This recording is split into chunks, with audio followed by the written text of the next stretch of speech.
you doing, all you beautiful sons of bitches? It's your boy Backseat here, and today got my boys Jan and Kino. Sadly, Manon couldn't make it, but we are watching Anthony Gramuglia's Is Magneto a Villain? We started this about like last week, and we're gonna finish it up today. And we are on the chapter that Charles Xavier is not a villain. So, Jan, Kino, would you guys agree with that freaking sentiment that Charles Xavier is not a hero? No. No. Again, That's absolutely not. No. no.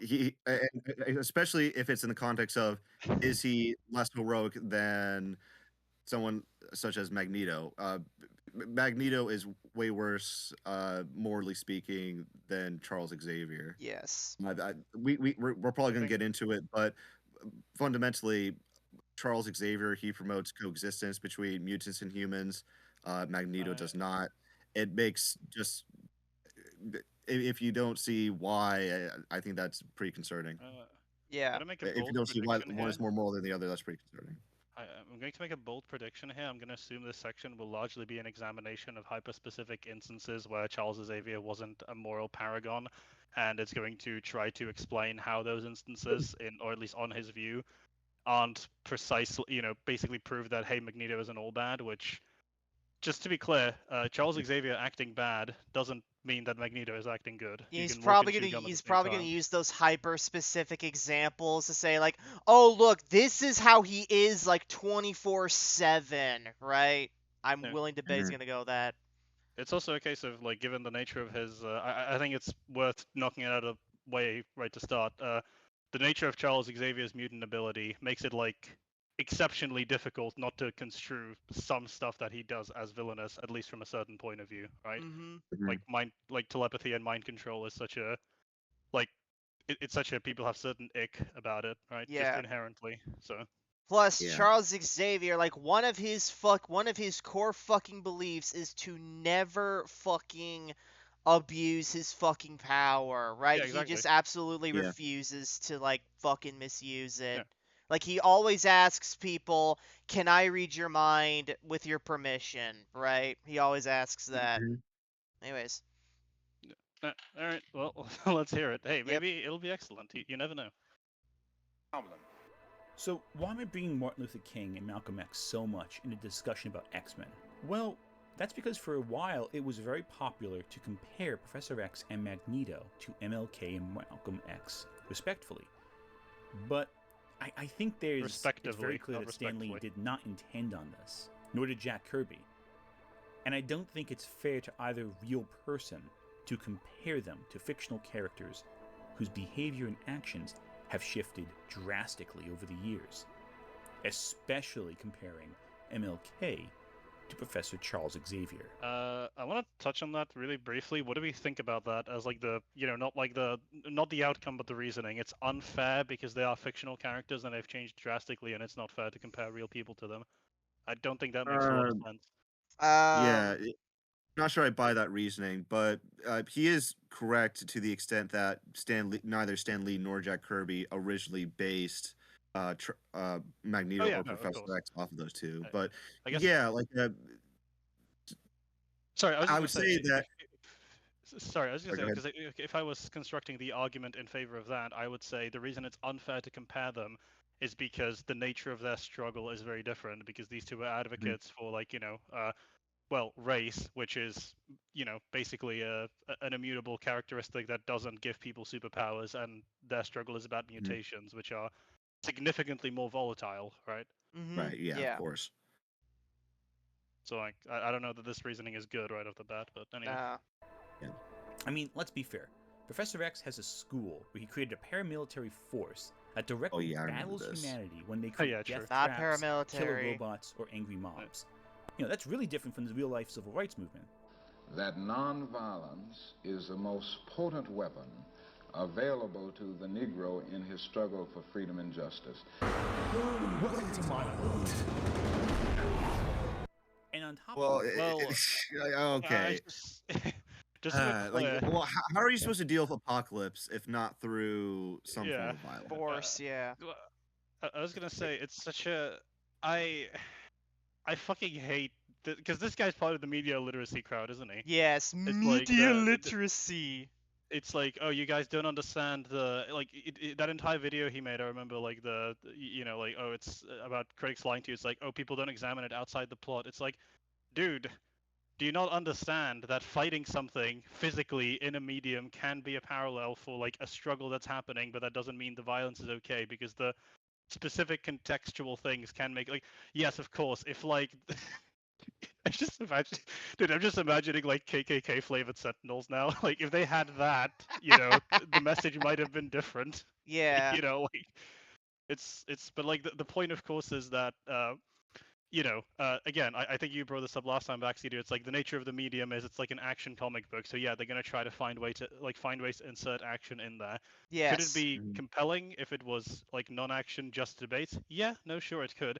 But of course, the takeaway and like the conceptual focus of the X-Men is you should fight back against the idea that, well, number one, bigotry is okay, and that number two, you should fight back against the idea that unchecked, basically genocidal egomania is okay. Yeah, and So, go like, Yeah. no, yeah, and Jan, about your point, that's like it's the nature, the conventions of the genre, because I hear this fucking complaint levied against like I'm gonna go on a tangent a little bit. I hear this fucking complaint get levied at Batman a lot because it's like, oh, all Batman does is just punch criminals and lock them Yeah. away, and he doesn't do any like Mhm. actual society reforming. And it's like he literally gives like a lot of fucking money to charities and Yeah. whatnot to help Gotham in ways that he as Batman can't. Like that's how he helps Gotham out as Bruce Wayne.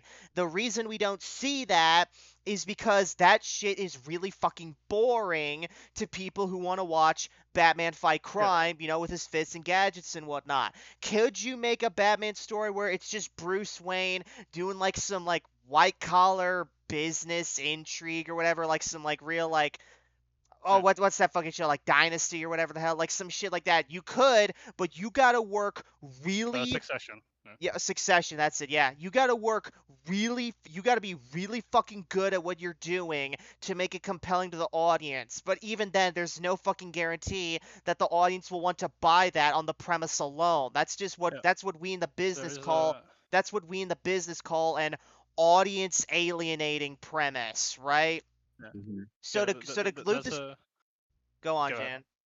Oh no, I was just gonna say there's an uncomfortable reality that a lot of people, I feel, don't want to accept, which is the idea that whilst things being good and things being like playing well with an audience are very much two different things, there is some pragmatism in trying to make sure that you're not displeasing your audience when you like. There's so many ideas and like things that you could come out with. Like Majora's Mask was a game, just like a video game that didn't play well with its audience when it came out due to certain alienating mechanics, right? Yeah. Even though now it's recognized as like one of the best ones, right? Mm-hmm. It's just like, do you want to take that immediate hit? Do you want to take the gamble? I don't know. Yeah, so to loop this back around to X-Men, could you make a fucking comic where it's just like it's just Xavier's side versus everyone else, just hashing it out over words? You could, but that wouldn't necessarily make for good entertainment, and your audience is, and again, superhero comics, your audience is more likely to just turn their nose up at this stuff, right? Like, that's the kind of stuff you say for, like, the fucking Vertigo brand, because the Vertigo brand is all about being experimental and doing stuff that you don't really expect from a superhero comic by the big two. But anyway, I digress. We can move on. Well, another thing I think we should address is like Anthony frames violence in this case as you can't defend yourself, like a self-defense, like that's immoral. I highly doubt that's something MLK himself advocated against. No, and I'm pretty sure MLK knew that. I'm pretty sure MLK knew that violence will eventually erupt, even if his side isn't the one pulling the punches. Violence might come one day, and that you have to somewhat defend yourself. I'm pretty sure even he knew that. MLK's message diluted down could be put down. It could be very simply translated into you as the oppressed class it doesn't behoove you to conduct yourself in a manner that is broadly distasteful to like this population writ large, if your interest is to enact meaningful and long-term change. If you just want like a short-term, okay, we're gonna try to overthrow this shit, then yeah, go to town. But like, if you just want to actually, over time, get yourself more rights, the way to not go about this is because you're the minority, you already have a certain group of people that are against you no matter what. And by doing violence, which as a society we just generally understand and agreed that just killing people and doing, like rioting and that sort of thing is bad, it does not help your cause, right? Mm-hmm. It's just like it's not a good thing that that happens. So doing that does not help your cause because, unsurprisingly, how much you're able to sway and how persuasive you're able to be to the general public is contingent largely on your perception by the general public. And if the perception of you is such that, oh, you're a bunch of fucking like, this is why, for example, why do you think the IRA was successful in like Ireland where the Black Panthers weren't, right? Mm-hmm. Because Ireland was largely pro IRA, and it was a British overseas territory, right? Mm-hmm. Yeah. Like, okay, tiny C, but they were on the home turf, right? But the Black Panthers, well, most people were already against the idea of, like, or pro segregation, or like a lot of people were. And then you also alienate the moderates because, in the nation, who aren't you, they don't have your cultural and like your, they don't inherently buy into your cause on the premise of some kind of, unity.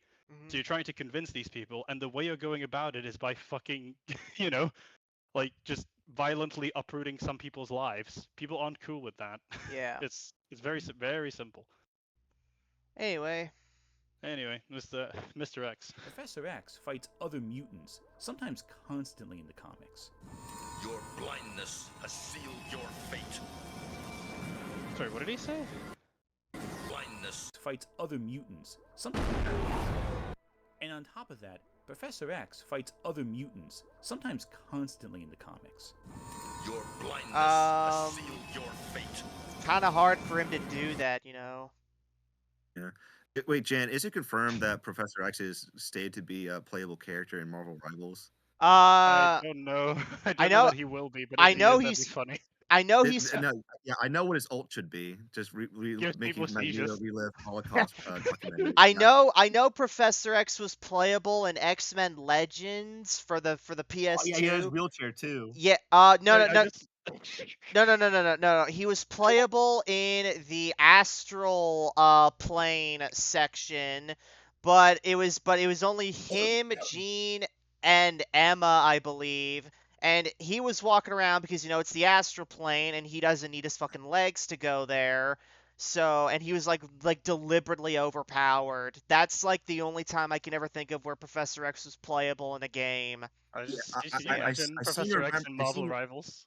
Just wheeling no, around, giving people fucking seizures. Oy It's the vey. funniest shit to I me. do remember this one X-Men fight. I do remember this one X-Men fighting game where he is in his wheelchair and he's like hitting combos with him sitting in his wheelchair. It's Oh god, I gotta look that shit up. Unfortunately, this mix is out of this world. Bro, but like, this thing that you say, remember when Professor X beat Magneto by making him relive the Holocaust? Sure. Remember the time that Magneto was also trying to kill Professor X by, I don't know, turning all the blood in his body into fucking razor blades or some shit, which he could do. It's like, you don't really want to tango too long with someone like Magneto. He might just decide that, he's gonna fucking crush you into a micro pulp of blood and organs. Yeah. He casts judgment on Charles, but he lets Magneto get a pass on whatever he's doing. Mm-hmm. Yeah, because it's like, well, I guess what he's trying to get at is like, Magneto, you claim, Magneto wants a violent overturn, so he's living in accordance with his ideal of a violent overturn. Meanwhile, Professor X preaches peace, yet he defends himself when he tries to be killed. What a hypocrite. It's like, dude, look, I know this is like, This happens so often. Listen, I know this is like an amazing fucking Reddit argument, but this is not actually how any system of morality or system of laws operate. Like any legal structure works. Obviously, if someone is trying to kill you, you can't It's like let them it's like kill you. okay, it's like okay, Ant. Okay. So Professor X preaches non-violence, right? He just wants to hash it out over words. So when Yeah. Magneto comes and he's got a fucking spear, he's about to shove into Xavier's fucking chest and kill him. Is he just supposed to let him because he's all about non-violence? Then no, the hell. It's like also how he evaluate. By the way, he defeated him by making him relive the Holocaust, which I think just knocks him out. So he dispatched him non-lethally. Yes. What do you think is worse, and do you think it's worse to kill someone by just stabbing them with a spear, or is it worse to make them relive their trauma? Like, I think that Especially since the whole reason why we bring up the Holocaust and related why characters in universe, be it Xavier, Kitty Pryde, whoever, bring up the Holocaust to Magneto is to tell him, bro, you are legit acting like the same people who ruined your childhood. That's why they do it. They don't just do it just for funsies. Well, and that's the thematic significance of the scene, which Ant seems to be totally glossing over. Yes. This is the media literacy guy, by the way. Yeah. Well, Jack, you wrote it up last time. Like the thing that Ant is not really touching on, or that a lot of people don't like to touch on as pertaining to Magneto, is Magneto thinks that his people are better. He thinks that the mutants are better than humans, and he resents humans. Like exactly. He fucking hates humanity. He thinks they are less than him. It's just like, why does no one talk about this? Like, oh, he just wants equality. Like, no, he wants to be on top. Yes. Just so we're clear. Yes. Like, it's such a. But no, he obviously sells it under the guise of oh, we're a minority. They're a danger to us. Even though I don't. Is there a human alive that in DC universe there is a normal human is no threat to Magneto whatsoever? Yeah, there's tons of heroes that Magneto couldn't defeat in DC. Yeah. Yeah, but normal, just normal person. Let's say you're a normal guy in the Marvel universe. I guess I don't know. Like Hawkeye. Because almost all of tech that we could possibly build would necessarily our bodies have metal in them. Yeah. This is another thing that because people like to think of Magneto, I think based on his iterations and the '90s series and where comic book art or the writers just have him do oh yeah, he can manipulate metal and that sort of thing. It's dude, all of electromagnetism. Yes. That is absurdly strong. Yes. It is an insane ability. Yes. It's he could cause your brain to explode instantly. Yeah. It's just what are you gonna do?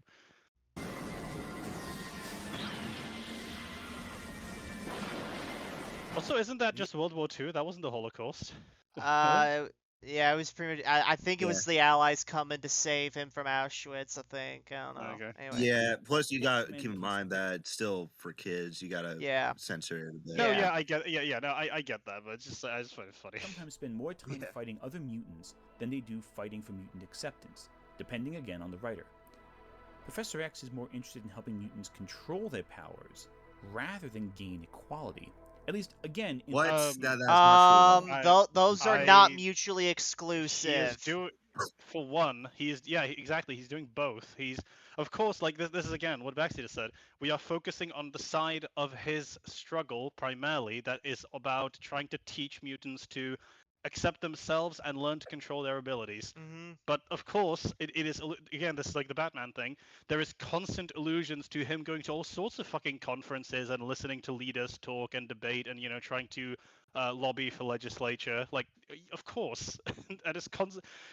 The scene he showed from the first X-Men movie, wasn't it literally Xavier was sitting in, because I remember. It's it was the summit is the summit is a big part of it, right? And Xavier goes to the summit. Yeah, it's the beginning. He and Magneto get into an argument, and then they leave each other like that. Yeah. Also, the Xavier Institute for the Gifted is, again, everyone like in universe knows this is a thing. They know it exists. So he Yes. is literally like he is running a legal institution to help out mutants get Yes. acceptance and equality by being able to control their powers. Yes. Yeah. Because like I think we can all agree, as chill of a dude as Scott Summers may be, fucking hell, if I knew that he couldn't control his powers, I'd like, let's do a Discord call. Let's not go grab a coffee. Yeah. Actually, Yeah. just in case. Yeah. In the early years, it felt like the X-Men were at times more interested in maintaining the status quo than really pushing for mutant equality. They were more interested in keeping humans comfortable than challenging them on their bigotries. It was a long time ago.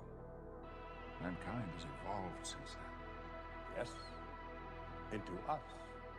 Until, again, Chris Claremont took over. And then So like, what is he? I'm sorry, I know like he's still on about the like, oh, they're not challenging you. It's like whatever. I just think that's like that's the second thing. But like that scene where Magneto says yes into us. What do you think that means? Like, what is his read on what Magneto is trying to say in that say in that scene? Does he suppose? Like, it's obviously that, yeah, we're better than them. That's like, we're the next step. The humans who are not mutants, that they need to get left behind. All right. Yeah. They are fuck ups. It's like, Yes. yeah, very heroic. It's like, and then like the point that he's making about like, oh, they don't challenge, bigotry, like human bigotries. Yeah, they do, of course. It's just not always. The politics of it aren't the notion, but like, aren't the Sentinels often? Correct me if I'm wrong on this. Aren't the Sentinels like built by humans? Yes. To like capture mutants. Sometimes they get abused by other mutants, but yeah, they are primarily used by humans. Yeah. So like, yeah. So he is fighting back against them. It's like Xavier's line is very simple. It's like, yeah, you know what? I agree with you, humans. We're gonna do We're gonna do halfsies on this. All right. I agree. These guys are possibly dangerous. I'm gonna give them the education and the guidance that they need so they can fit into society. And you, as society, like your end of the bargain is you need to give them the opportunity once they are, like once they've trained enough to be able to control their abilities, that they are able to be a part of society, right? Yeah, Like, and again,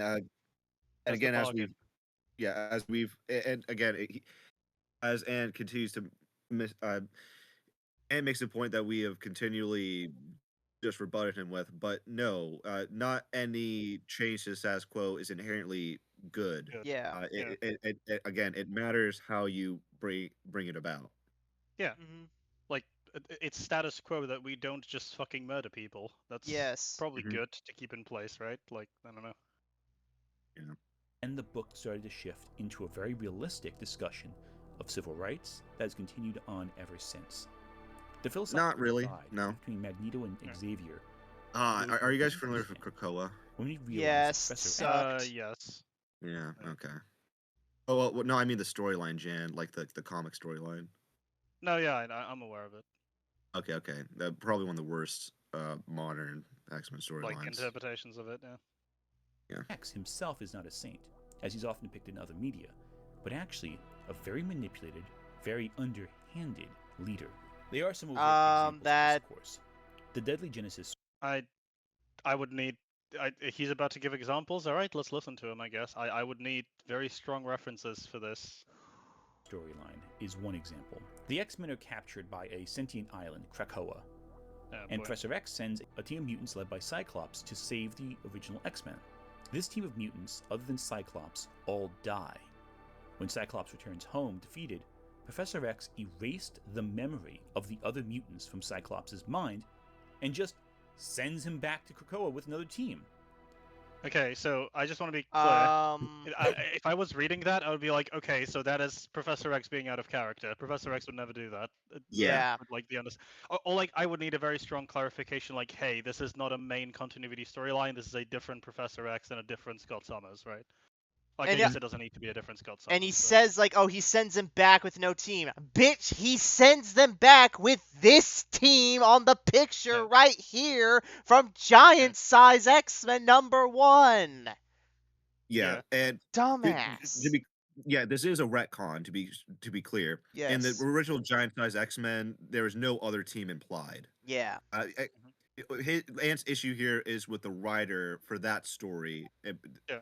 is complaining about, and not Yes. necessarily what Yeah. the character itself or Yeah, the character itself. This is like the case of like it's the underhanded. Again, we call this cherry picking, right? Like he's trying Yeah. to find examples of Professor X acting in that manner, when what he would need to do, which would be far more time consuming, is do a full review of like X-Men main continuity side stories and history, just like make a distinction between those, and just analyze how he behaves in what we can charitably interpret like the composite like continuity of Marvel, right? Which is incredibly difficult to do. But like Professor X, as we understand him, through just like like if you I'm gonna appeal to something a bit vague here, but if you ask the average person who's like aware of X-Men culturally, and you tell them, hey, you know that Professor X did this, like they'd be no. Yes. What do you mean? Like, no, he wouldn't. Yes. That's cap. Yeah, That's cap. that's full of shit. That's full of shit. It's just like, yeah, no. I don't know what the point is of this. One that would become the iconic X-Men that first collectively appeared in Giant Size X-Men #1. I also want to say I find it interesting how he says that Ultimatum Magneto is like an unfair characteristic of Magneto, That's a and good it's point. lame.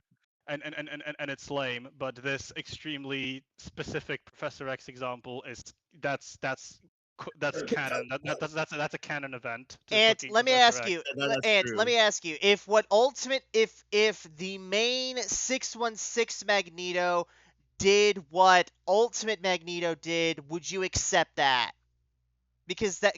the only real distinction between what Ultimate Magneto did in Ultimatum and what Xavier did here is that Ultimate Magneto is just a spin-off continuity, whereas this is like the main continuity. That's the only fucking distinction I see here.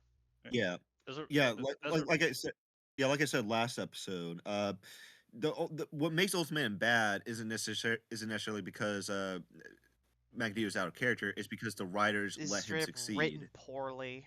Yeah. Yep. Yeah, like as a case of this is again why whenever you're talking to anyone who's even remotely, I'm not going to pretend I'm the biggest comic book head in the world, but if you're talking to any of them and you say anything about a character, like okay, which version, which continuity, which timeline, because it is incredibly all over the place, and you can't just make broad generalizations about Professor X. Like No. if like or even Magneto for that matter. Like, this is why this is the thing hanging over this entire video is like, okay, I guess we're going to be going for like a broad cultural zeitgeist interpretation, but in which case you now are not allowed to make this point about Professor X because that's like one aberrant example, right? Yeah. Like, this is to say nothing about how Professor X's actions as part of the Illuminati led to the events of World War Hulk. And oh yeah, while Magneto was on the front lines of his battles, Charles. Again, I've not read World War Hulk. Okay, Yeah, so Illuminati is essentially the world's like most smartest prominent superheroes. leaders. Yes. Yeah.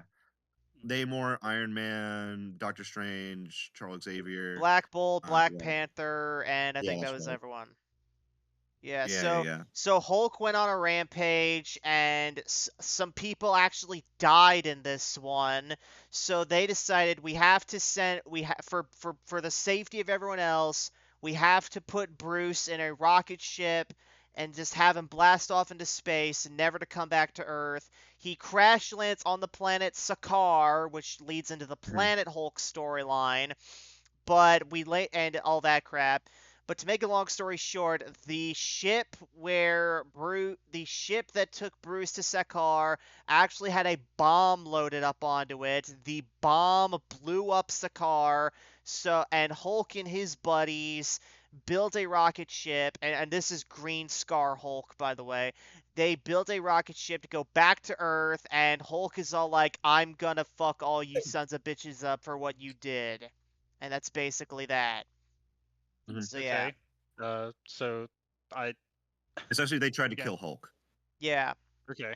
All right. That's sure. I guess I'd need specifics as to what. Yeah, but again, Jen, this is another example of Charles Xavier written in character, and a lot of people would say no. Like a lot of people would say that the way characters were written in Civil War so are here's a extremely out question. of character. Here's a question I would ask I would ask Ant, right, about this. It's like, okay, Ant, so what is the general perception of that storyline amongst fans, and is a important criticism of it that it feels like Charles Xavier is out of character, and if so, why? Yeah. And I guess his answer would be, oh yeah, because people don't really understand Charles Xavier. It's like, do they? Like, I feel people have a pretty solid idea of who he is culturally. It just like it's again, this is the comic book industry. You're always gonna get some possibly some edgy writer coming in and like diluting down a character. It's gonna happen. It's unfortunate. Yeah, but exceptions to the rule like doesn't really change what the character represents. Yeah, it's the Like exception that makes the if there's rule, like, right? yeah. If there's like a singular story showcasing Spider-Man saying "fuck responsibility," that doesn't change the fact that the popular consensus perception of him is upholding responsibility. If Batman has a no-kill rule, like him one day killing someone, that really that doesn't change the perception of his no-kill of him popularly being someone who has no kill rule. Yeah, it's like the onus at that point is on the writer to explain why he doesn't have a no kill rule, because it's just colloquially understood that he does, right? Like, yeah. So that's the, yeah.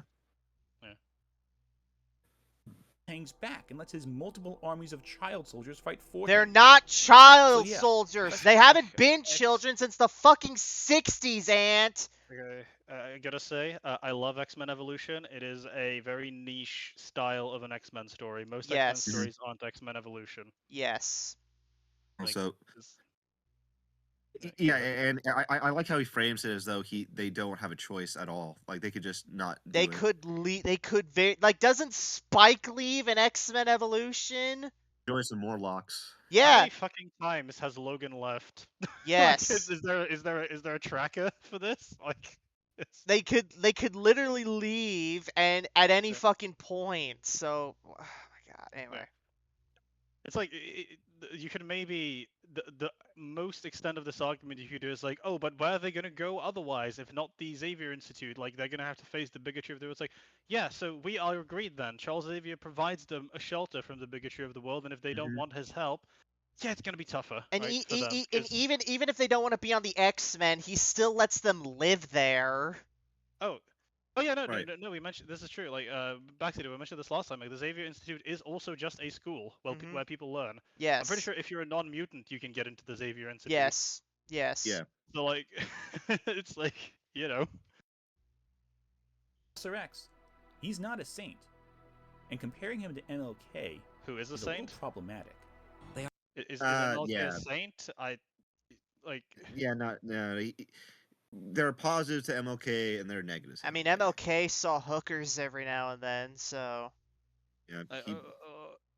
Again, like I was saying, is even going to like simple, like MLK definitely had flaws, and MLK definitely said things that if you ask him, hey, should you have said that, he'd probably say, not really. Like I might have calibrated that better, right? He also got into a whole plagiarism scandal.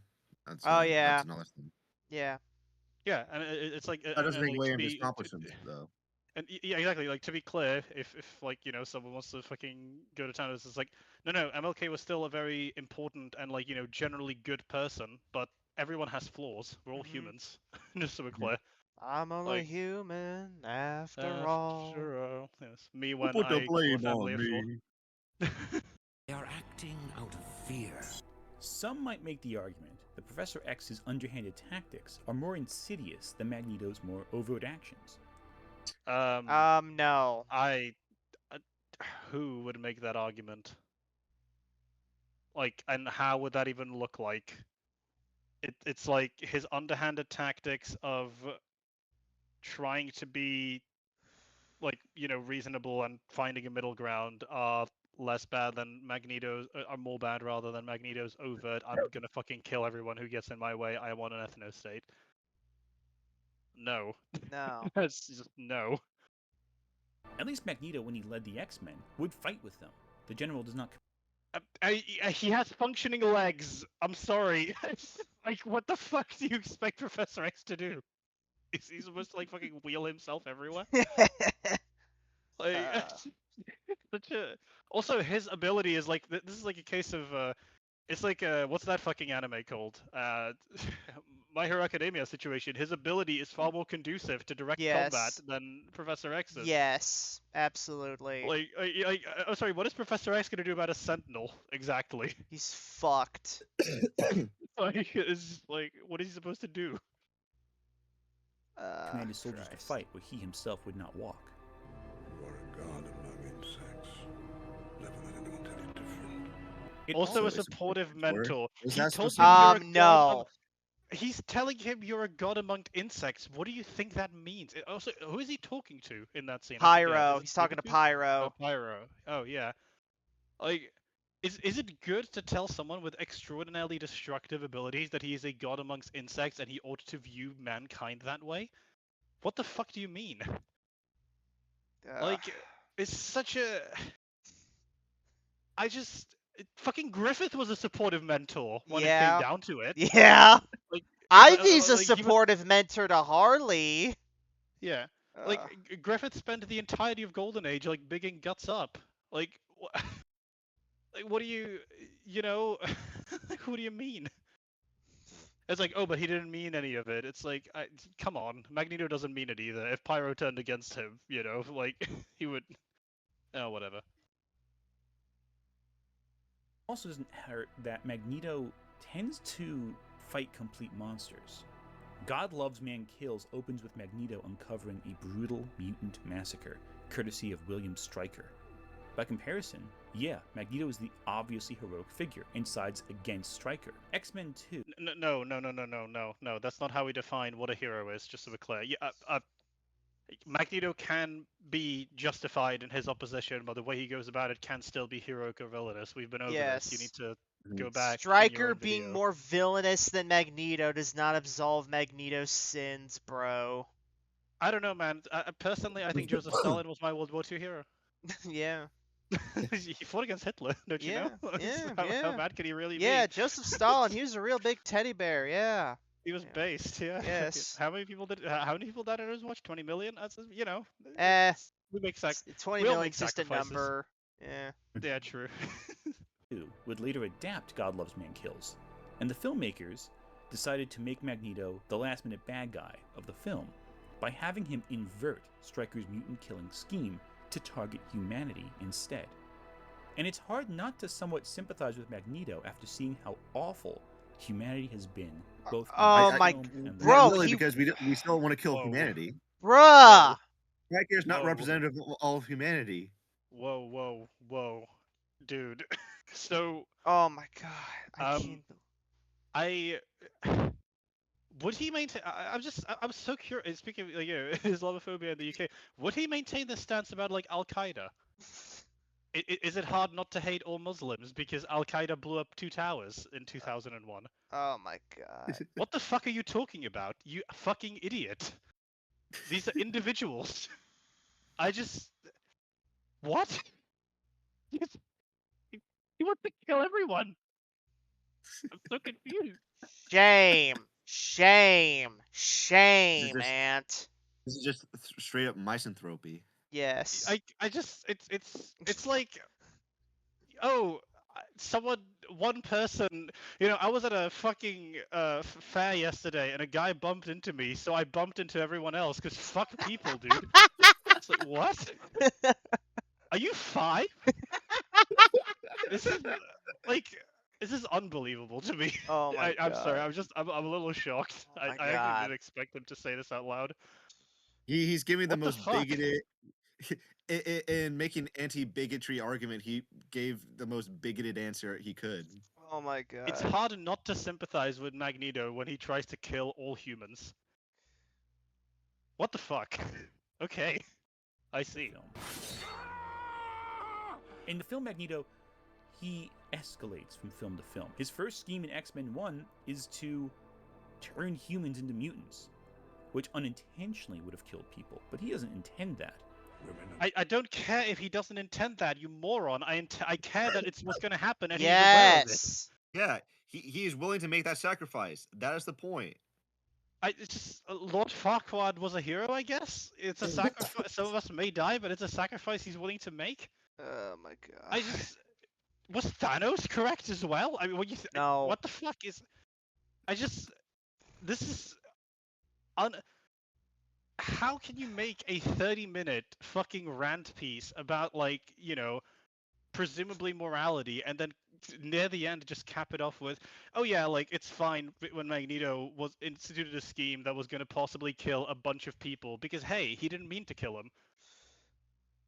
This is What the fuck? This is absolutely absurd, man. I am never gonna let Anne live this shit down. This is just another thing to the fucking list. My This is God. insane. Yes. The whole family is destroyed simply because they. You know what? I'm gonna fucking go back to him. All right. When you think about it, Hitler just wanted to have a world where everyone, like Germany, where everyone coexists. All right. Yes. Yeah, sure, some Jews were gonna die along the way, but can we really know that he intended it? Yes. Oh my It's like, God. oh my God, dude. This fucking We're man. born different from those in power. What, after tonight, the world's powerful will be just like us. He's just desperate to level the playing field. In fact, The playing field is decidedly in his favor. He can EMP the world off its axis. Yes. My God. No. Stop talking around this like this is just like an immutable thing. It's like, oh yeah, these mutants, they're just like, they're just like normal people like you and me. It's like, no. They can be nice people. They are perfectly decent. Most of them are, I'm sure. But at the end of the day, they They have also kill abilities you that are very super duper easily. destructive. Yeah. Yeah. Like like the Scott Summers example. I'm sure that, like, it has to be stressful for him too, just knowing that, fuck, if I lose control for a sec, I'll kill someone, right? I'll Like, that in blow and of itself something puts you up. in, Yeah. yeah, that in and of itself puts you in a completely different mindset a lot of the time. You have to be, like, very guarded, which is why Charles Xavier tries to give them the control so that they can ease themselves into being able to, I guess, isn't Rogue's entire storyline about this? Like, Yes. about how Literally. can she function in a world where, like, she literally cannot have intimacy in a certain Literally. sense? Yes. Right. Like, Yeah, again, this is where the like civil rights allegory tends to fall apart because there actually are justifiable reasons to legislate certain mutant powers. Like mutant powers are not gay sex. I'm sorry. Yes. Like these are not equivalent. Yes. yeah. Like, I think we touched on it the last time, but, like, again, can you imagine, like, can you imagine, like, being in war and you're like, oh yeah, my squad leader is Wolverine. It's like, he might plan things that I don't know that we can pull off, because he'll be fine. But what about Yeah. the rest of us? Like, it's, I don't know. look at all of Magneto's adversaries in the X-Men films. Aside from the X-Men, he fights bigoted senators, genocidal military complexes, medical experimentation, and just the worst people in history. But everything I did for you. To unlock your power. To make you embrace it. After everything he experiences in these films, it's hard not to side with him. Oh my God, bro. I just, Oh my God. like, okay, I want to be clear because it's like a case of I feel that this is something that is going to be tried to get run back to. So there is a difference between saying, you know what, I understand why Magneto feels this way versus it's hard not to side with him.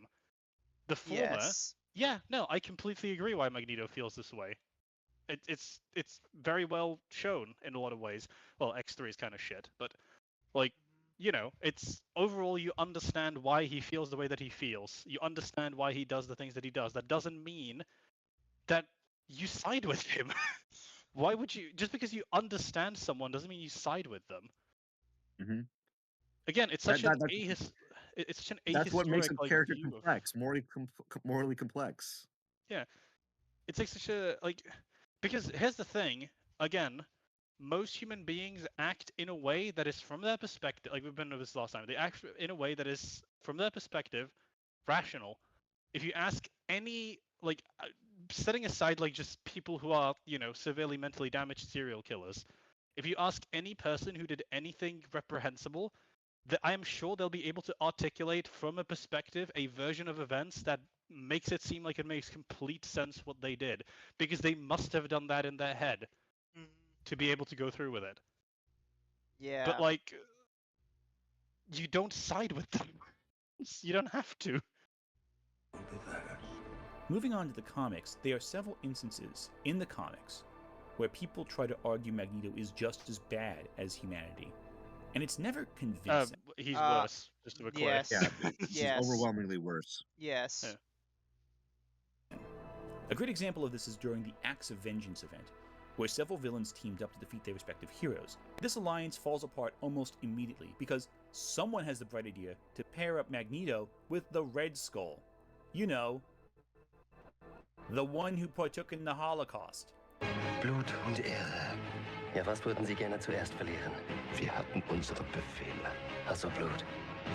Red Skull tries to convince Magneto that they have a lot in common. Yeah, because they wait, go back. Let's read what he says. A preview of coming events. How do you plead? We are much alike, you and I, Magneto. Both of us wish to see our master race inherit the earth. You call my Führer barbaric. Am I mistaken? Or did you yourself not kill hundreds of men by seeking a submarine a few years back? To help realize your minority group's destiny, would you balk at the imprisonment of inferiors, the extermination of the unfit? Come, Magneto. Do not expect me to be impressed by your sanctimonious posturings of moral superiority. Oh! I mean, take me out of context all you want, but base Red Skull, he kind of like nails it, if you ask me. More or less correct. Yeah, that's pretty much accurate. Like, yeah. Does he have Magneto's response to this? But Red Skull. They have a lot in common. This is kind of. Red Skull's in the right here, so that makes Red Skull better than Magneto, according to this man's logic. Well, it's what I said last time. It seems his logic is purely evaluated from how much do I find the underlying cause agreeable. That is the only moral evaluation at play. Yes. Like, I find bigotry reprehensible, therefore Magneto's decision to oppose bigotry, no matter how extreme or immoral in and of itself, is always justified. Whereas Red Skull's, notion of Nazi-flavored bigotry is reprehensible because Nazis are reprehensible, therefore he cannot possibly be correct ever. It's very, again, I reiterate, are you 5? Like, are your parents related? Magneto. Probably. We are not the same. Red Skull, who worked for Adolf Hitler during World War II, yes, though I am on my second body. My family and I were victims of Nazi oppression, of concentration camps, of brutality. I supported. So this is before what the previous chance. Actually, Magneto doesn't kill Red Skull. He just locks him in a bunker with meager supplies, and locks him in, so he can experience the same fear Magneto felt as a child. But then again, Magneto also ripped the adamantium out of Wolverine's skeleton one time, so clearly he's just as bad as Red Skull by some people's logic. I don't know. It's not because he ripped the adamantium out of Wolverine that he is as bad as Red Skull. He is as bad as Red Skull because Red Skull is 1,000,000,000% correct in his assessment that Magneto just wants his own version of a racial superiority. Yes. Under the guise of, mutant liberation. Yes. The point is that each writer writes Magneto differently. It's hard to cite. You don't say. Version of Magneto. They don't write Charles Xavier differently, apparently. Yeah, of course not. It's very easy to look at Magneto and go, you know what? I sympathize with his cause. Because that is. No. Wait. You don't get to walk this back. You said it's hard not to agree with him that it's okay to kill all people. You're not walking this one back. I'm sorry. No, bro. No. We're never letting you live that down. There's no peace. It reminds me. It's a bad season. It's a bad show. Don't get me wrong. But The Boys season 4. There's a scene where like Homelander's fans come to see him backstage and they're like, "We love you. Like we love you. Like we're willing to die for you. Like tell us what you want us to do." And he's just like, "Okay, members of the 7, bash their brains in with these baseball bats. We're gonna frame Starlight for their deaths." That's Ant. Like Ant would be one.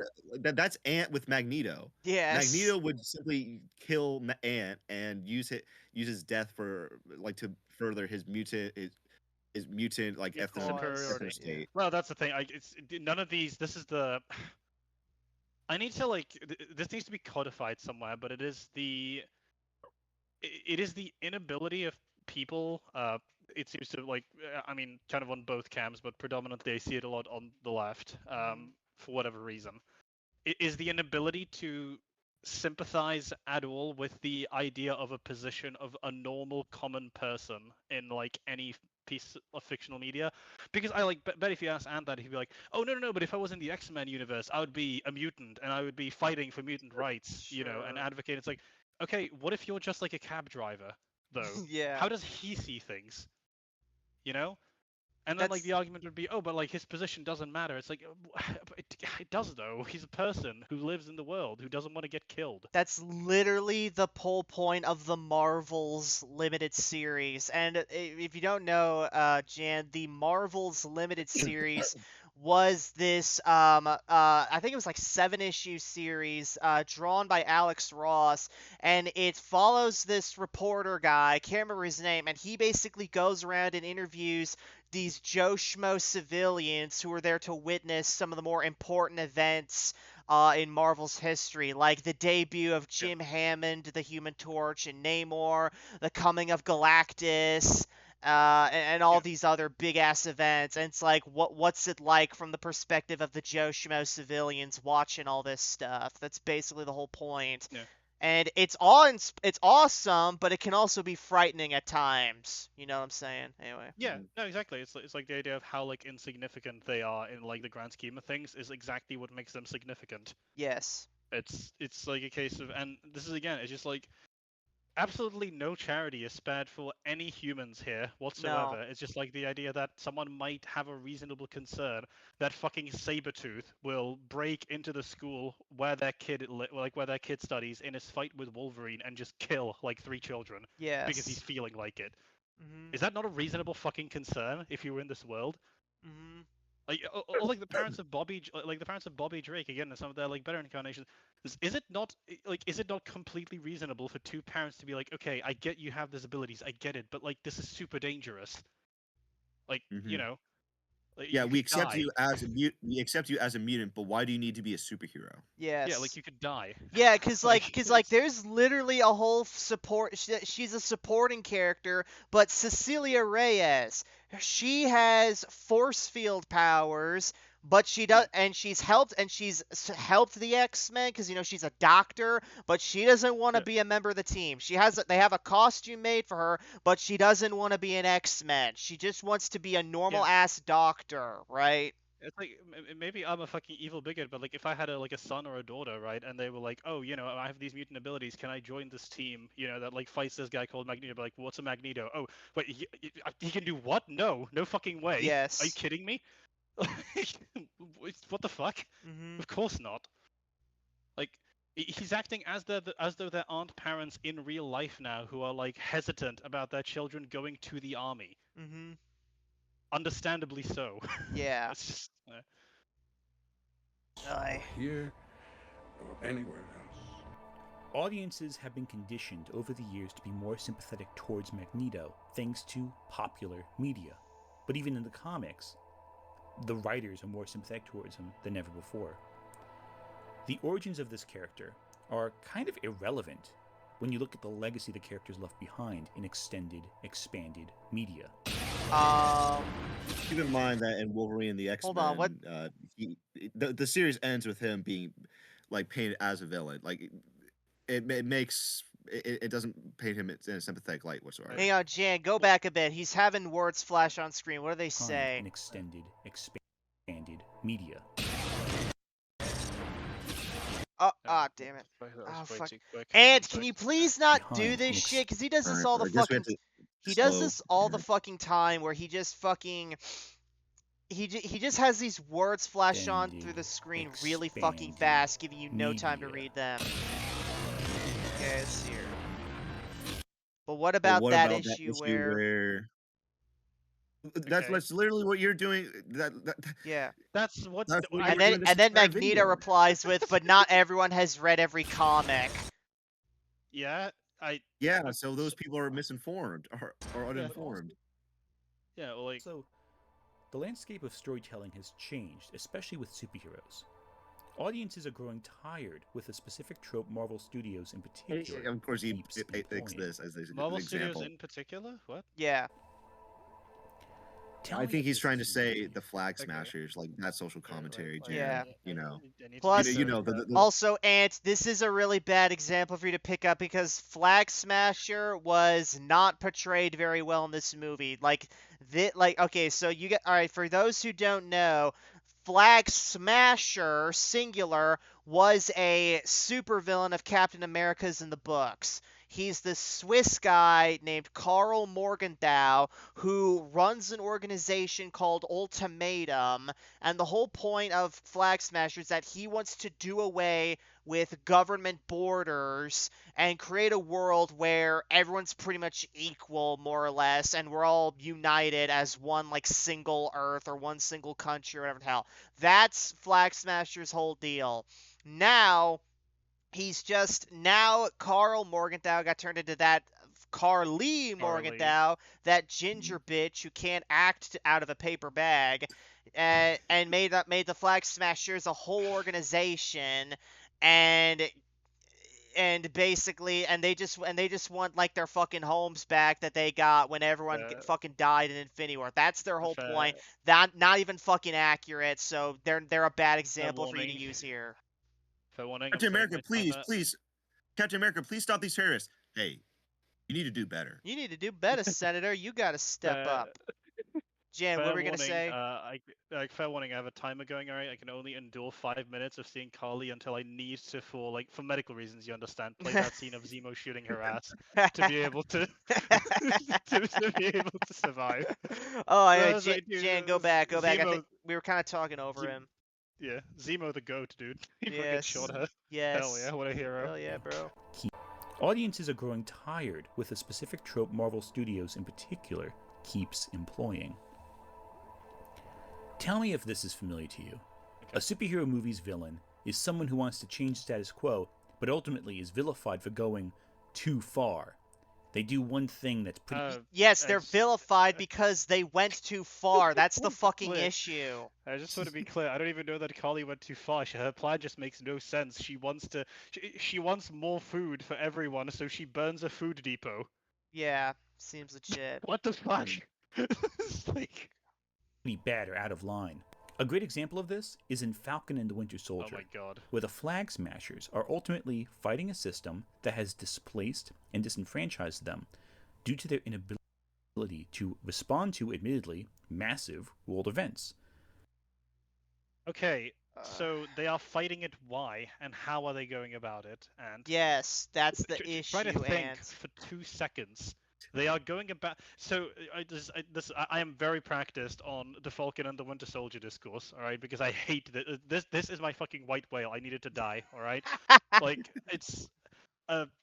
So the context for the Flag Smashers plan and the Falcon and the Winter Soldier is after Endgame, during the time of lawlessness of the 5-year period in the blip, which we don't know anything about because Marvel doesn't have the balls to tackle that. But anyway, presumably we are led to believe there was no real borders. It was kind of lawless. Anyone could go wherever they want because there were no, if any, significant government institutions that were able to run and operate. Yes. After everyone gets re-blipped and order is kind of restored, or some measure of, somehow, again, we don't get to see that, but this somehow happens, we just have to roll with it. The Flag Smashers emerge because they are frustrated that borders are being redrawn in a fashion that is not palatable to them. They are a group of people who have a different opinion on how the border should be drawn and how the distribution of resources ought to be allocated. Now, their example in the show is that they went to a school and they didn't get teachers. That's one example that they are given, which I think we can agree, in the grand scheme of things, yeah, not having teachers, kind of bad. Being understaffed, pretty bad. It is more survivable than not having food or water, just in general. We can all agree on that, or shelter, or any sort of base necessities. It is also taking place several months after people have been blipped back. So the governments haven't really even have it they are voting on certain we are still at a point of they are voting on how to reinstitute certain border lines. Not all borders have even been redrawn yet, and they are opposing the idea of how they're being redrawn, which I am sorry, but you're an organization. We have no reason to believe that these haven't been approved or these haven't been hashed out by the leaders of the respective countries, which we unfortunately do vest a certain amount of trust to do these kinds of things into, right? Mm-hmm. you trust your legal representatives to represent your interests on the world stage, and the quibble from the Flag Smashers wasn't even to do with the fact that they were redrawing the borders primarily. It was with the idea that they were redrawing them at all. They wanted a like lawless, borderless world, which was basically the same as it was during the blip. Their solution to this is to fucking kidnap and kill all the people in charge of drawing the borders, or at least hold them hostage, and then they try to kill them too, which makes no fucking sense because you can't really get them to do anything if they're dead. They're just gonna put new people in who you're gonna have to kidnap all over again, right? Yeah. But anyway, and to like attack certain strategic like UNC, I think they are called. Global Resettlement Commission, like GRS or something. They are trying to like resettle these populations, right? And so they have certain depots that the Flag Smashers bomb. It's like you're blowing up the resources, my guy. There's a limited amount. Why are you doing that? It makes actually no sense. And Carly's entire plan can be summarized to the idea that, oh, but I'm doing everyone a favor because people are getting displaced. And it's like, what about the, like, I just, how They're helping contribute to that. How do you possibly navigate this? It's such an unprecedented state of emergency. Like, yes, there are going to be losers in this. I'm sorry, but like, we need to make sure that society fucking runs. And then, once we have actually reinstated some measure of order, redrawn the borders, we can have further discussions about how those borders should look like. But this is incredibly high-end, complex geopolitics. It is not something that can be diluted down to you need to do better and we oppose resettlement, so we're the good guys. You fucking moron. But rather than sympathize with the Flag Smashers or illustrate the problems the system has when dealing with displaced people, the show makes the Flag Smashers into generic bad guys. No, the show tries very hard to make the Flag Smashers sympathetic by accentuating the flow. Did you forget that the fucking speech at the end of the show is about Sam Wilson telling the GRS people that they need to do better? Yes. Like, I'm sorry. How do Sam Wilson fucking carries out Carly's corpse like she's fucking like the Pieta? La Pieta, yeah.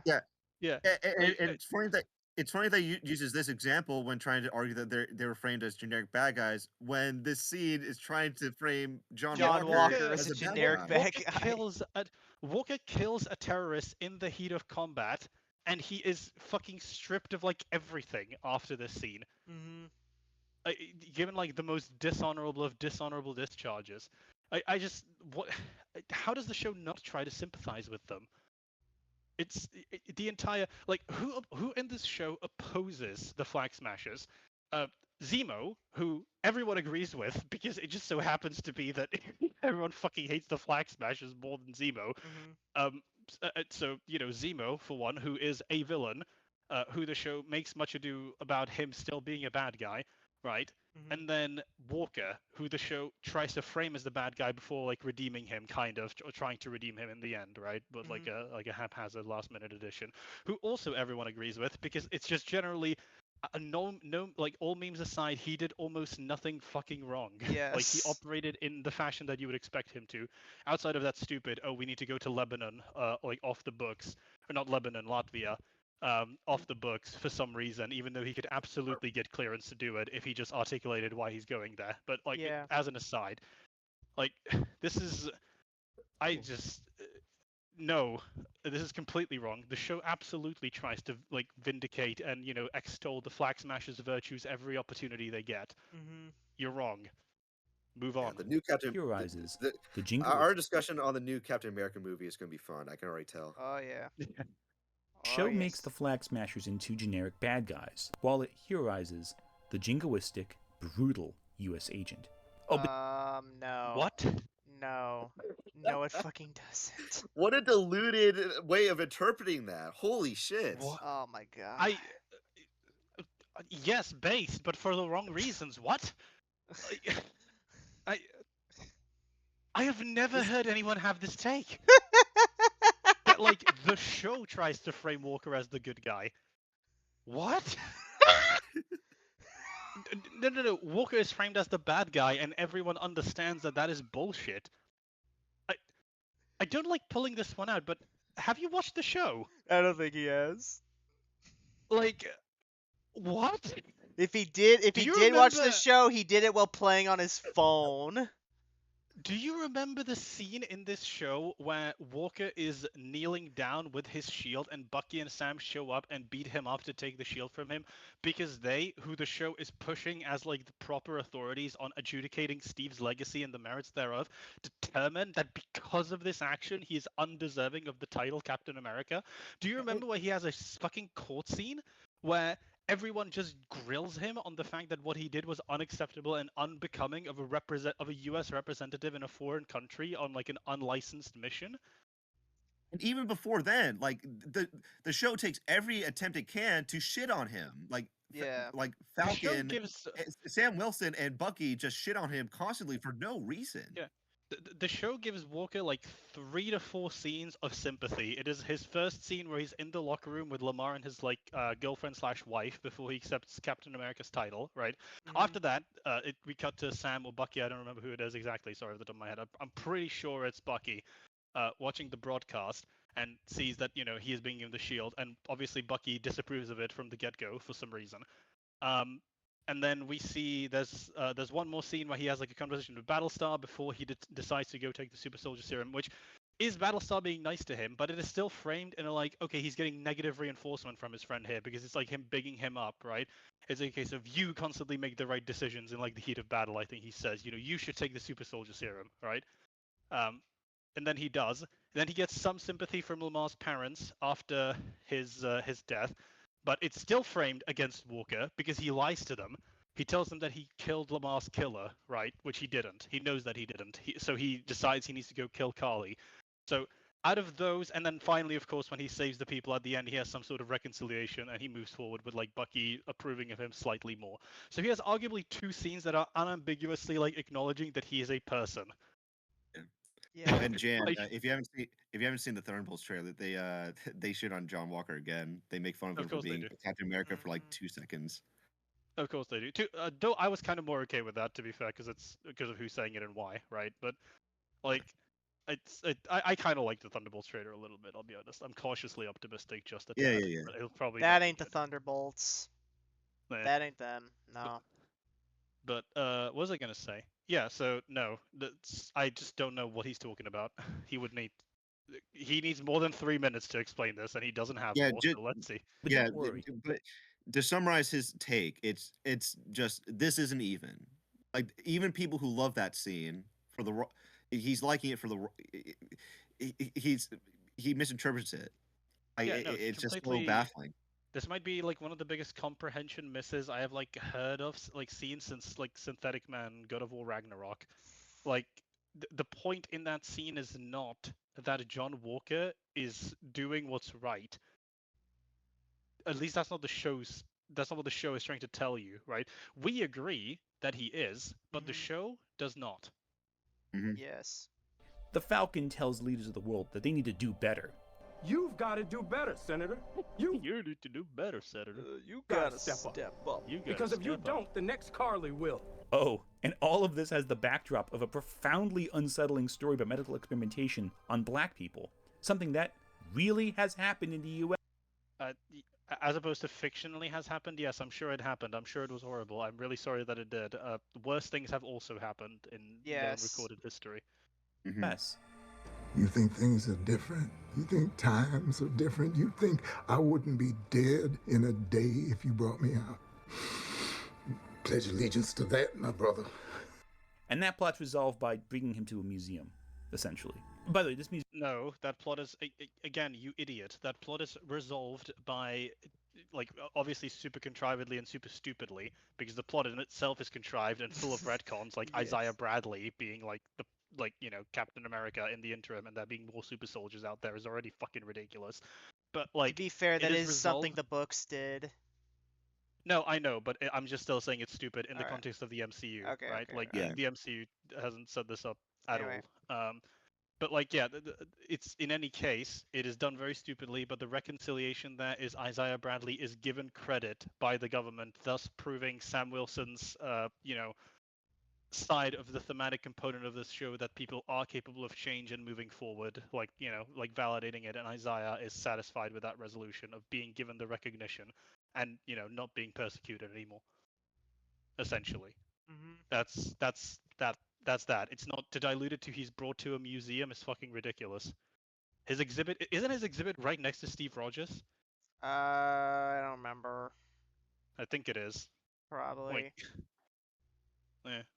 Museum, by the way, features the medical experimentation. Also, can we talk about the fact, like, it's literally just like Sam that has this conversation with him because he's black? Wouldn't Bucky have a super interesting conversation with Isaiah? Yeah. Like, isn't it Bucky that introduces them? It's like, oh, well. Front and center. So I guess the resolution to that isn't, you know, reparations. It's giving people credit for the horrible years they suffered in obscurity. Wait, what? What? Features the medical experimentation put front and center. So I guess the resolution to that isn't, you know, reparations. It's giving people credit for the horrible. Does he ever ask for reparations? Obscurity. I don't know. Also, we don't know that he wasn't given reparations. For all we know, he could have been given money off screen. Yeah, as, he could have been given hush money, for Yeah. instance, or something.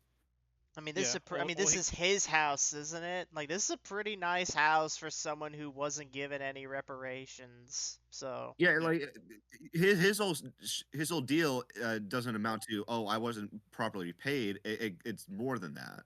Yeah, it's I wasn't recognized, and yes. they don't want to like his whole thing is they won't recognize a black Captain America because I was basically a black Captain America and they didn't accept me. It's super childish, but that's what it is. No compensation, just a little plaque. That's your compensation. That's what he wants. That's what he wants. Yeah, that's what he wanted. That's all he asked for. For your suffering. For the next 30 years, they experimented on me. You're an animal then. You're an animal now. I just gave you claws.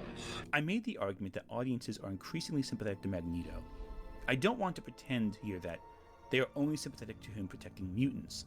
I think a lot of people are very fed up with how society has gone, seeing violent events endorsed by world governments. I think we've got to see that a riot is the language of the unheard. They might want to start that revolution. Keep in mind that they might want to see the upheaval. It's not simply that Magneto is defending a minority group, it's that he's actively opposing an authority group. Some writers try to overemphasize the sympathetic sides of Magneto while de-emphasizing the less sympathetic sides. But I think the place that people are at right now, both angles of his character are sympathetic. Well, they shouldn't be. And if the idea that you're supposed to take violent action and like start killing people because of how bad you feel about society going, then you are a psychopath. Yes.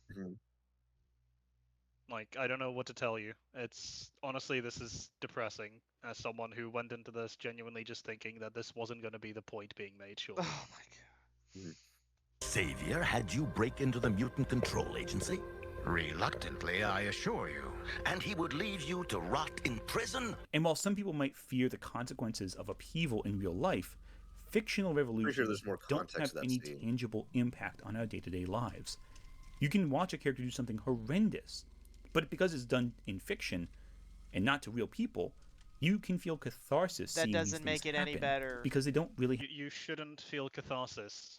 You just shouldn't. I'm sorry. It's you shouldn't feel good about like your immediate thought as a normal, well-adjusted person should on some level be, holy fuck, how many innocent people are dead? Like, yeah, I don't know what to tell you, man. And it's like, yeah, it's fiction, but like, you should be more invested in your piece of fiction than, I'm sorry. If you're not that invested, then like, sure. It's like, I'd have more respect for him if he was like, oh yeah, like one of those, I like Fast and Furious movies because they are funny, like action, you know, stunt-filled, like nobody considers that. But if your point is trying to intellectualize this is incredibly fucking weak. Like, it's your point is people sometimes have violent thoughts and it's cathartic for them to see them acted out in like media, right? It's like, okay, well maybe you should examine why you're having those fucking violent thoughts. That's probably a good place to start. Have any tangible, true impact. Magneto turning Stryker's scheme to destroy all mutants in X-Men 2 against humanity is not real, so we can look at it from a removed perspective. And when all of humanity, and even humanity's protectors, Yeah, no, we can look at it from a removed perspective. We can conclude that it's fucking evil. Yes. Could be what we conclude. seem pretty underhanded and unwilling to address the societal problems that plague everyone in real life, and is a series of films that continues to show how awful humanity is across time, across decades, across centuries. Yeah, maybe Magneto does have a point. What about all the great things that humanity has done? What about them? Yeah. Like, I don't know, what about, like, first thought, the civil rights movement, if you're that fucking infatuated with it? Humans did that. Yes. You know what else humans fucking did? Like, they, you know, everything. basically everything that's in all of recorded history. Like, we Yes. fucking landed on the moon. We made, like, you know, a period of basically 100 years of, okay, not a lasting peace, but, like, you know, mainland peace in Europe for almost 100 years until, you know, that whole thing kicked off. We've, like, managed to constantly innovate and improve across time the quality of life almost everywhere the world over. Yeah. Humans are great. I just want to say that humans are pretty cool. I like humans. All right, they're pretty based. I don't know. Like, it's such a Jesus Christ, man. You built these weapons to destroy us. Why? Maybe, in fact, Magneto is right. Wrong. I want to extend a special thank you to Kyla T for taking time to look at this script before I sent it out. So you're the one also partially responsible for this fucking Oh travesty. god, he's one of his buddies. Christ. And you've recorded this whole thing. If you haven't watched her channel, do so. She has a fantastic video of Elvis out right now that I'll be linking here. Oh yeah, that'll be great.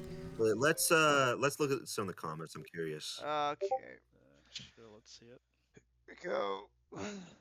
First comment, woohoo. My name will be memorialized for all history. I demand my comment to stay the first. Okay, whatever the fuck.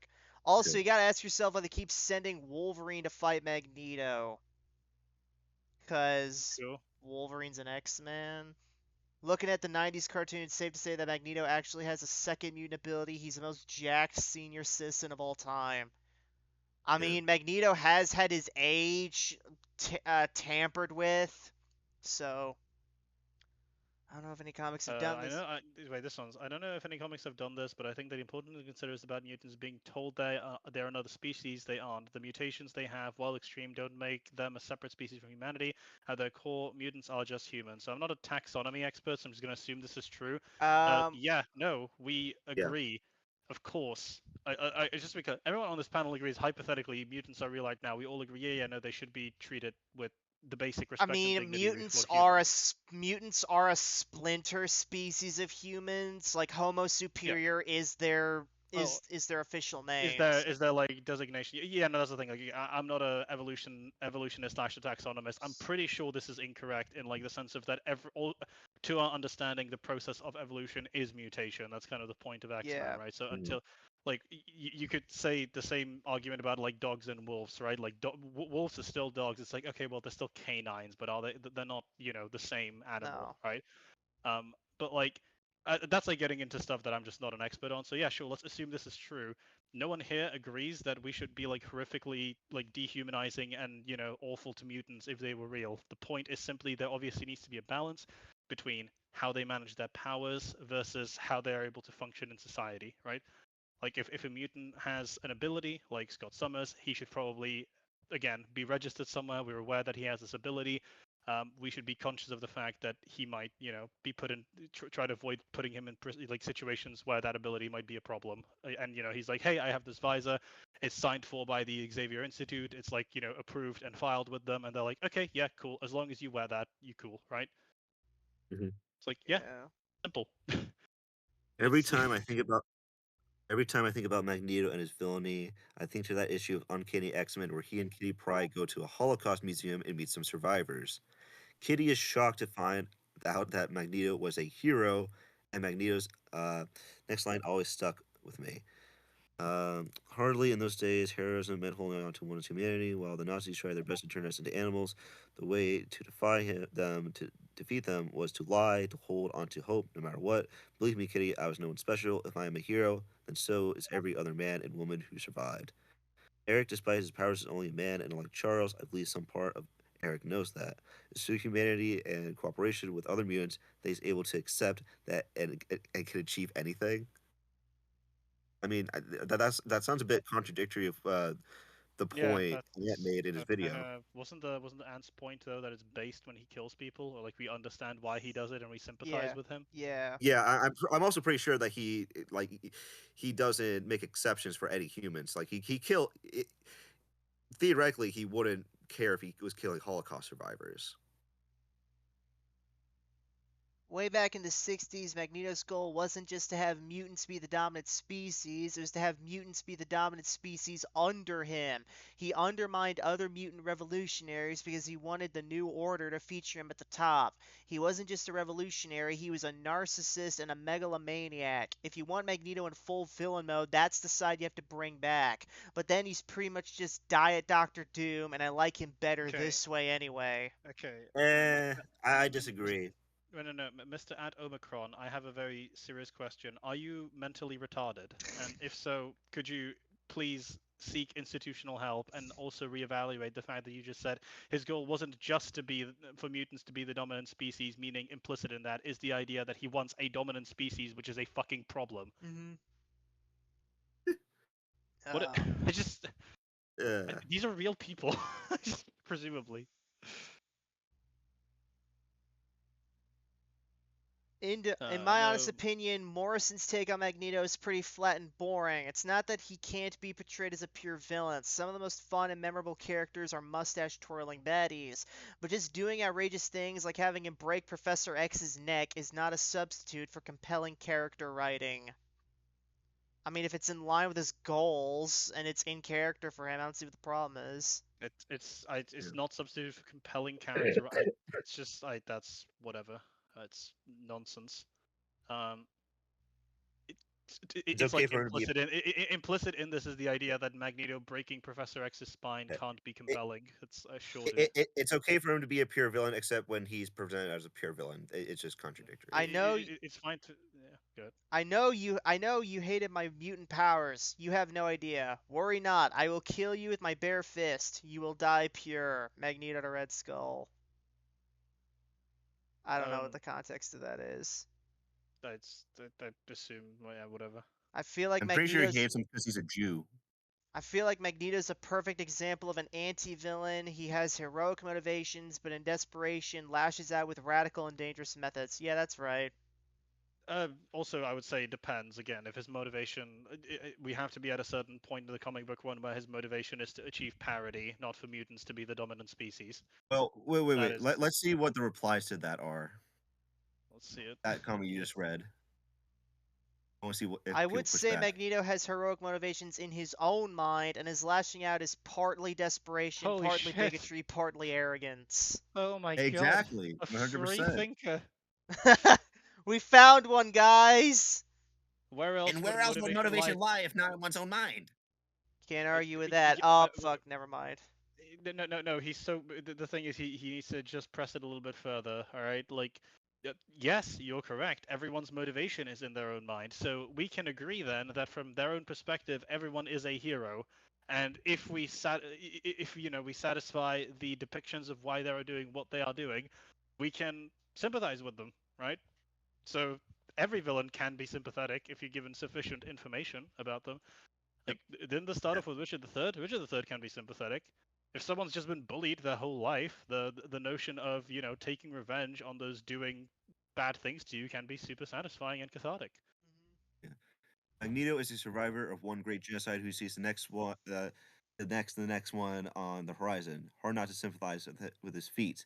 Well, he sees the next genocide. He sees the next genocide on the horizon, and he's gonna be the one doing it. Yes. Yeah, like we all sympathize with Magneto's fear, but we just don't like where his fear takes him. But not with his stance, not with many of his actions. Not with any of his actions.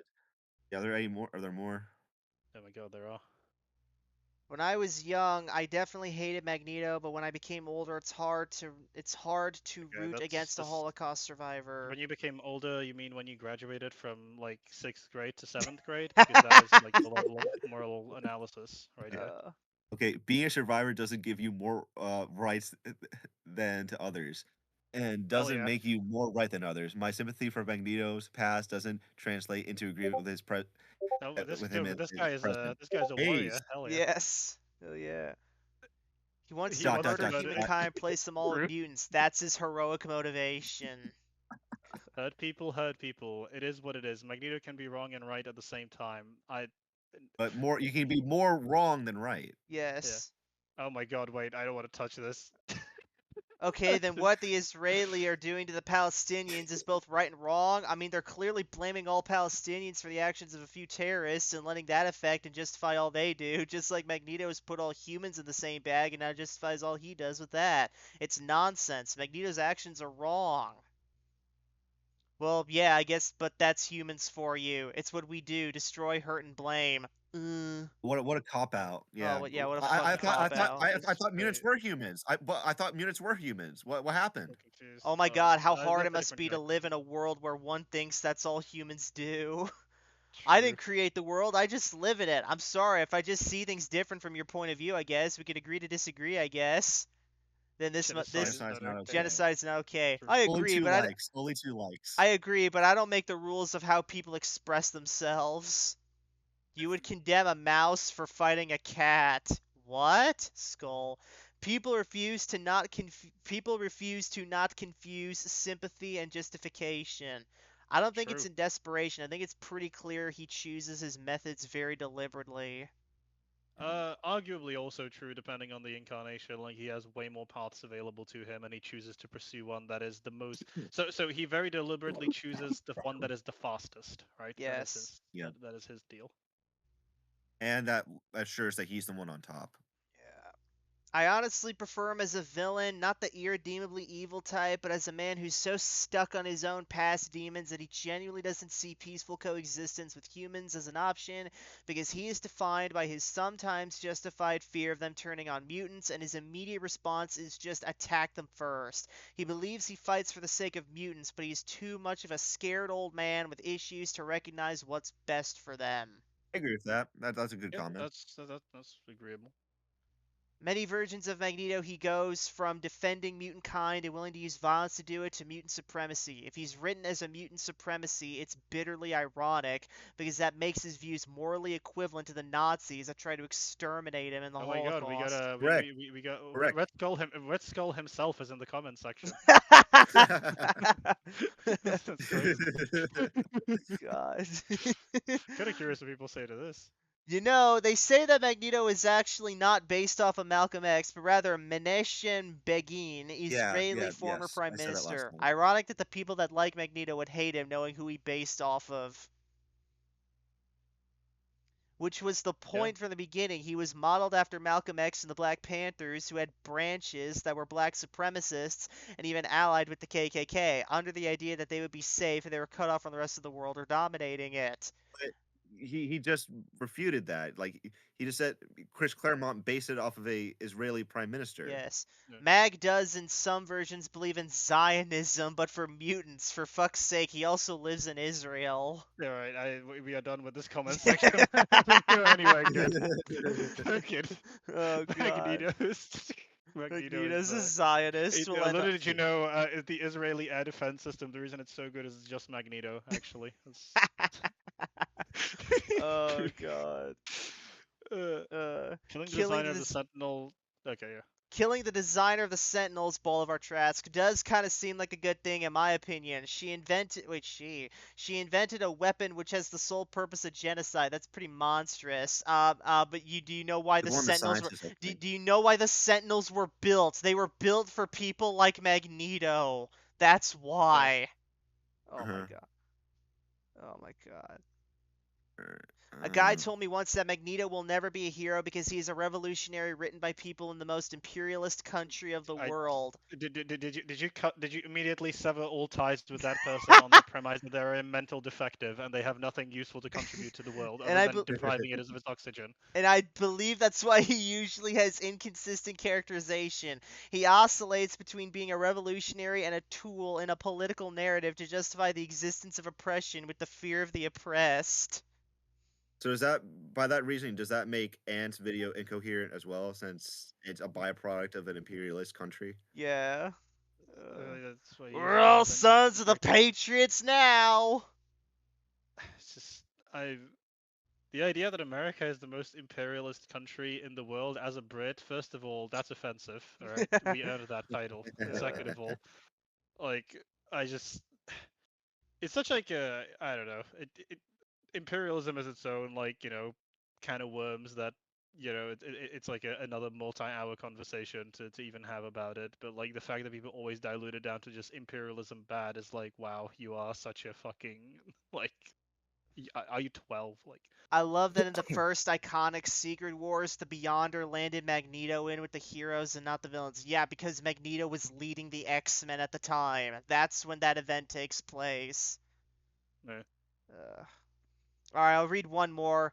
Nathaniel Essex never stopped being villainous and is set to be the big bad of the Krakoa era, or a version of him is. His second chance is very much meant to be Krakoa's own Operation Paperclip, with repercussions in the long run.